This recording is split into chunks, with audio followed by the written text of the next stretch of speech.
9 horas aqui de volta com o Jornal Gente. Olha, o histórico de tragédias naturais, de estradas, de cidades pouco preparadas para lidar com fenômenos climáticos. Não é novidade no Brasil. O que acontece agora no Rio Grande do Sul, de fato, é um ponto fora da curva. Mas essa curva tem muitos picos que nós relatamos aqui ao longo da história do Grupo Bandeirantes de Comunicação. O jornalista Cláudio Zaidan está ao vivo conosco agora aqui no Jornal Gente para falar um pouco sobre esse histórico do que acontece no Brasil e a dificuldade que nós temos, não é, Zaidan, como país, de nos organizarmos e criarmos uma estrutura que, claro, uma coisa como essa que aconteceu no sul do país, ela não é evitável, mas as consequências têm que ser minimizáveis, senão, para que existe poder público, né, Zaidan? Bom dia.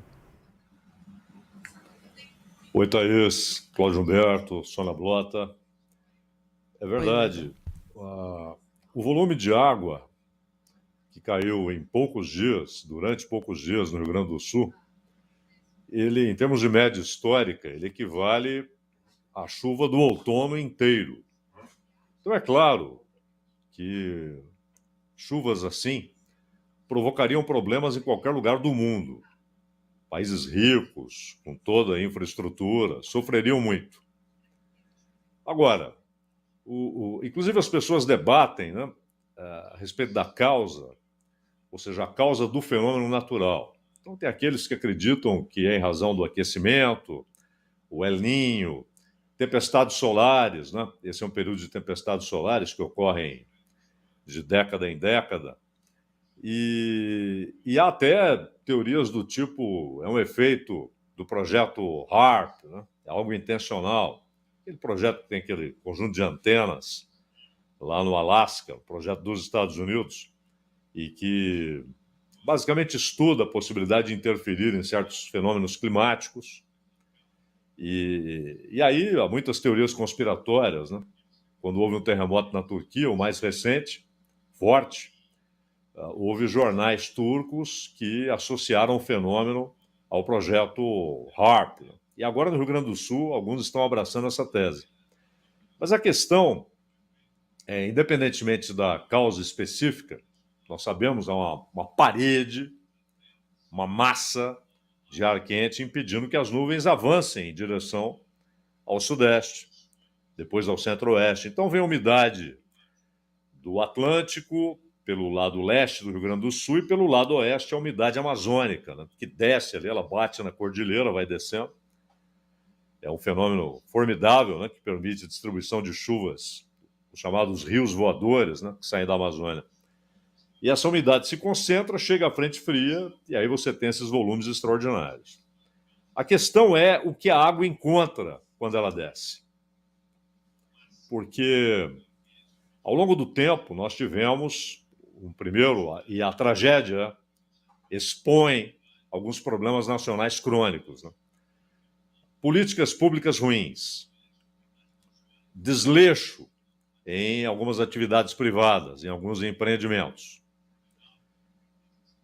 E, claro, o debate público indigente, que nós temos visto, inclusive, no Congresso Nacional, a respeito de uma tragédia. Políticas públicas ruins, elas estão notórias aí no município. Houve uma precarização do serviço público, inclusive de esgoto. É bom lembrar que a água, ela está entrando por onde ela deveria sair. Há um problema no sistema de bombeamento. E houve, isso está mais do que demonstrado, houve negligência, houve desinvestimento, houve demissões. Então, a empresa onde trabalhavam 3.000 pessoas, hoje tem 800, fizeram um concurso para a contratação de 400 e a prefeitura depois vetou a contratação daqueles que foram aprovados no concurso. Você tem o problema da legislação ambiental, que vale hoje no Rio Grande do Sul, basicamente a autodeclaração. O sujeito declara que o empreendimento dele não terá nenhum impacto ambiental importante. E aí fica com aquela declaração valendo por 10 anos. Né? E com fiscalização pública mais rigorosa, muita gente dá de ombros, faz o que pretende e não liga muito para fiscalização, para multas, para autuações, imagine com autodeclaração. O relaxamento da legislação ambiental no Rio Grande do Sul é notório. E aí você tem algumas coisas que são básicas, né? Infelizmente, quando o debate chega ao Congresso, fica essa infantilidade de bolsonaristas e lulistas, como se o mundo girasse em torno desse embate, né? Tudo o que acontece no mundo passa por esse embate. Isso é tão infantil, tão mesquinho, tão pequeno. Mas você tem as coisas básicas, elementares, mata ciliar. Então, a perfeita obra divina, a água sobe, você tem a mata ciliar, que absorve. E aquilo que é excedente, que vai além da mata ciliar, você tem os banhados, que absorvem perfeitamente, são como esponjas. Isso desapareceu. Você tem grandes empreendimentos de monocultura que varrem mata ciliar, banhados, fazem aterramentos. O grande problema com essa chuva que nós vimos há pouco ser anunciada, né, a possibilidade de mais um período de chuvas fortes, é que provavelmente essa chuva se concentrará na Serra Gaúcha. E aí a água obviamente desce, né? Há inclusive alguns declives de 800 metros e que são quase inteiramente verticais. Então a água desce com muita força, rapidez e chega à planície. Chega depois ao Guaíba. E do Guaíba ela vai até o lago, onde ela fica estacionada e vai subindo, e vai subindo. É uma questão de física. Não há como impedir isso. Por isso você tem de começar a amenizar lá em cima, com muito mato para absorver e reduzir o volume e a velocidade da água, a força da água, com as matas ciliares e, claro, com serviços públicos decentes. E o grande desafio, Thaís, você mencionou há pouco, é a reconstrução.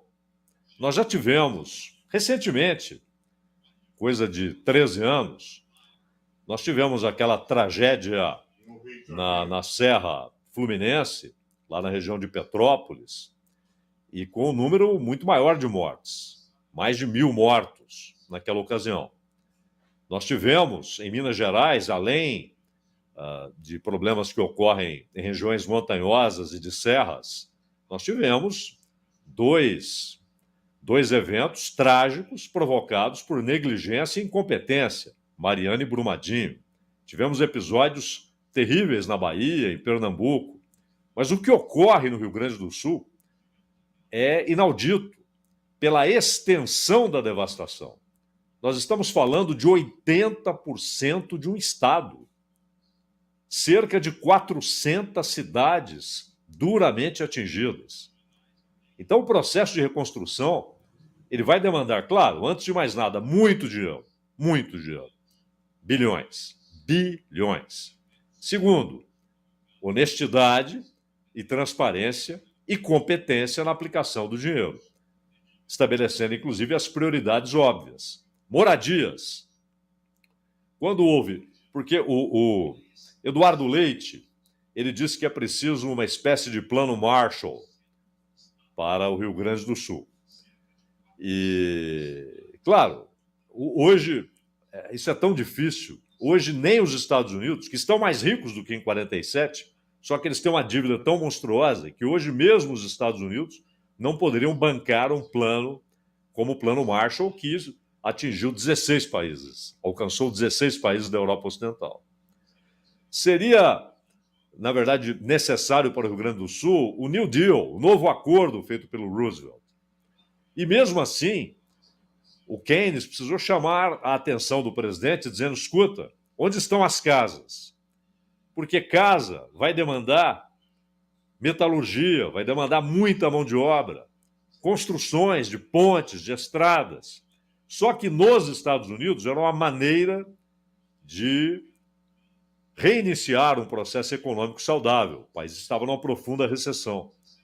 No Rio Grande do Sul, não. Construir casa não será uma opção de política econômica. É uma emergência social. 100 mil casas, 150 mil casas. Isso é imenso. pontes, rodovias. E mais, a economia foi atingida em tal nível, tanto que hoje deve ser anunciado crédito subsidiado para empresas e créditos especiais para pequenos criadores de gado. O sujeito tem lá algumas vaquinhas, tira leite, vende queijo, vende requeijão.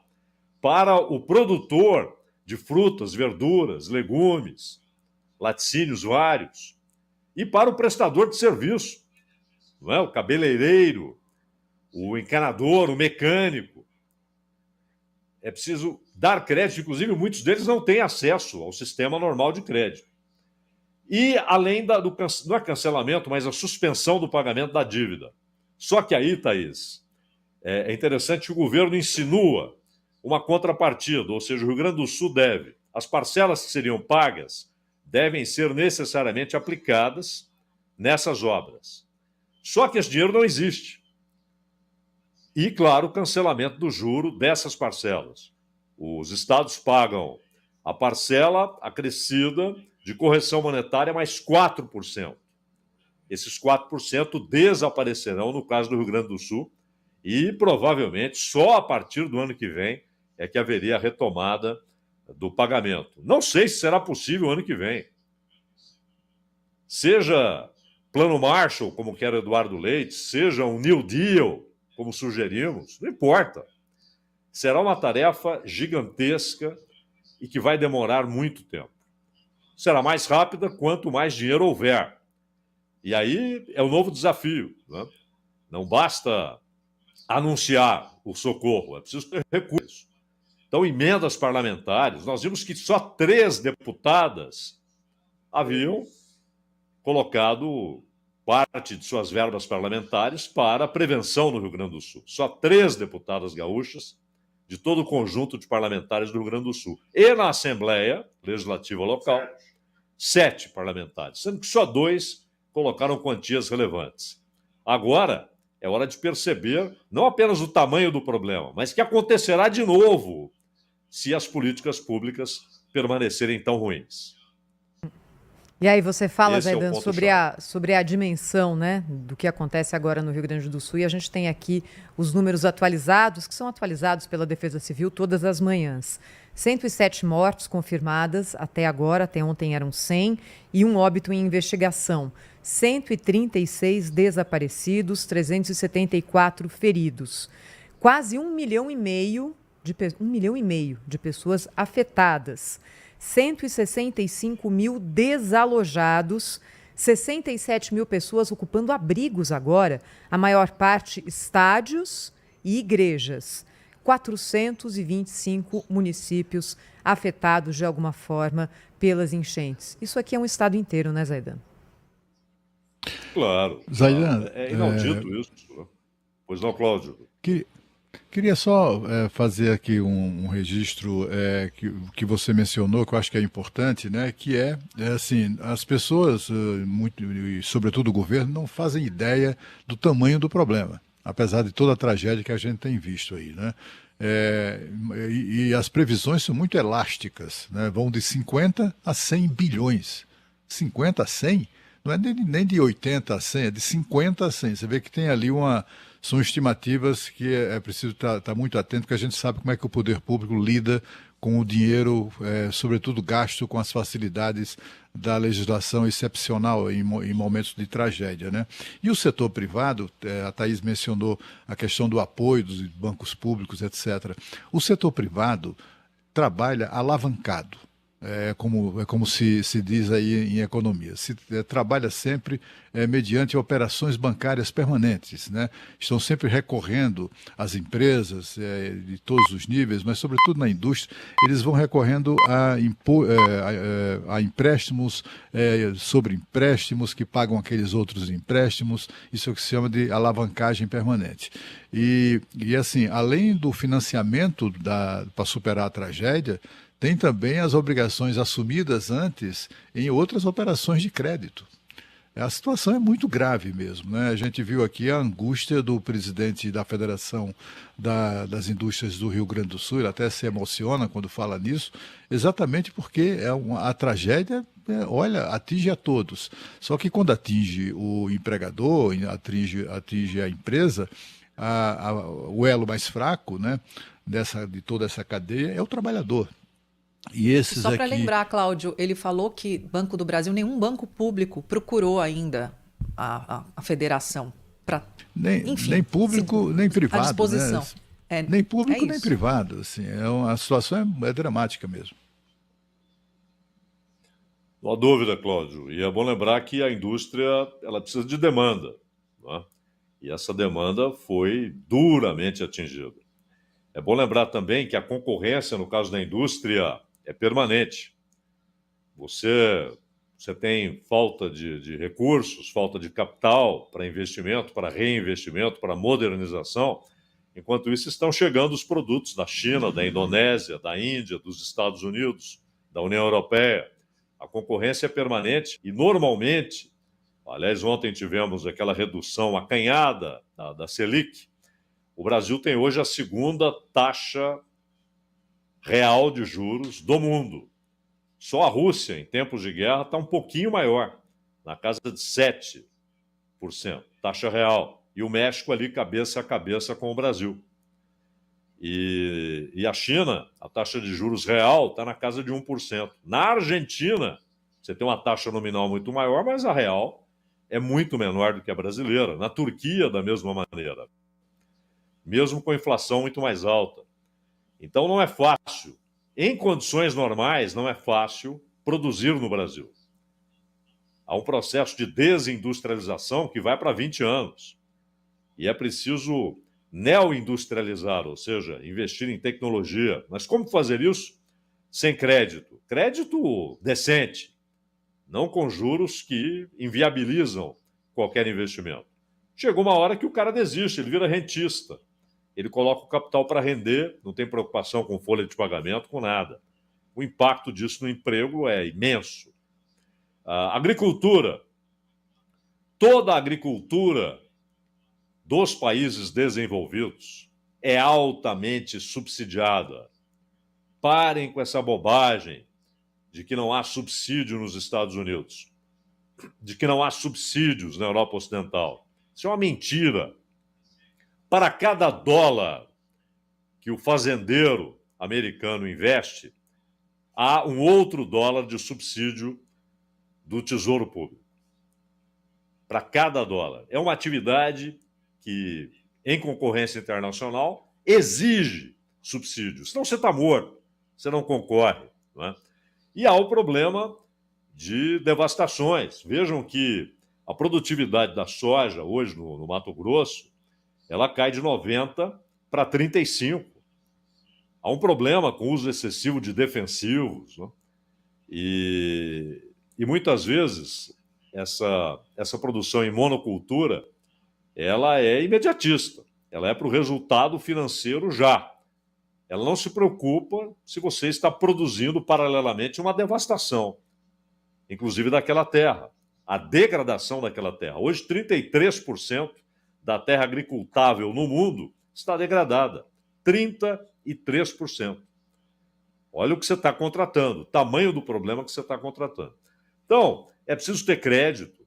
Agora, não adianta só banco público. O tamanho do problema exige banco privado e talvez dinheiro internacional. Agora, seja banco privado, seja banco público, não pode ser com essa taxa pornográfica de juros que é cobrada no Brasil. Cláudio Zaidan sempre conosco aqui no Jornal Gente. Obrigada, Zaidan. Até a próxima, hein? Até a próxima. Um abraço. Um abraço. 9h19. Na volta, você vai saber sobre o Congresso Nacional, o que tem feito ou o que vai fazer agora durante esta semana com a polêmica questão dos vetos do presidente da República que devem ser votados. Já já aqui no Jornal Gente. Rede Bandeirantes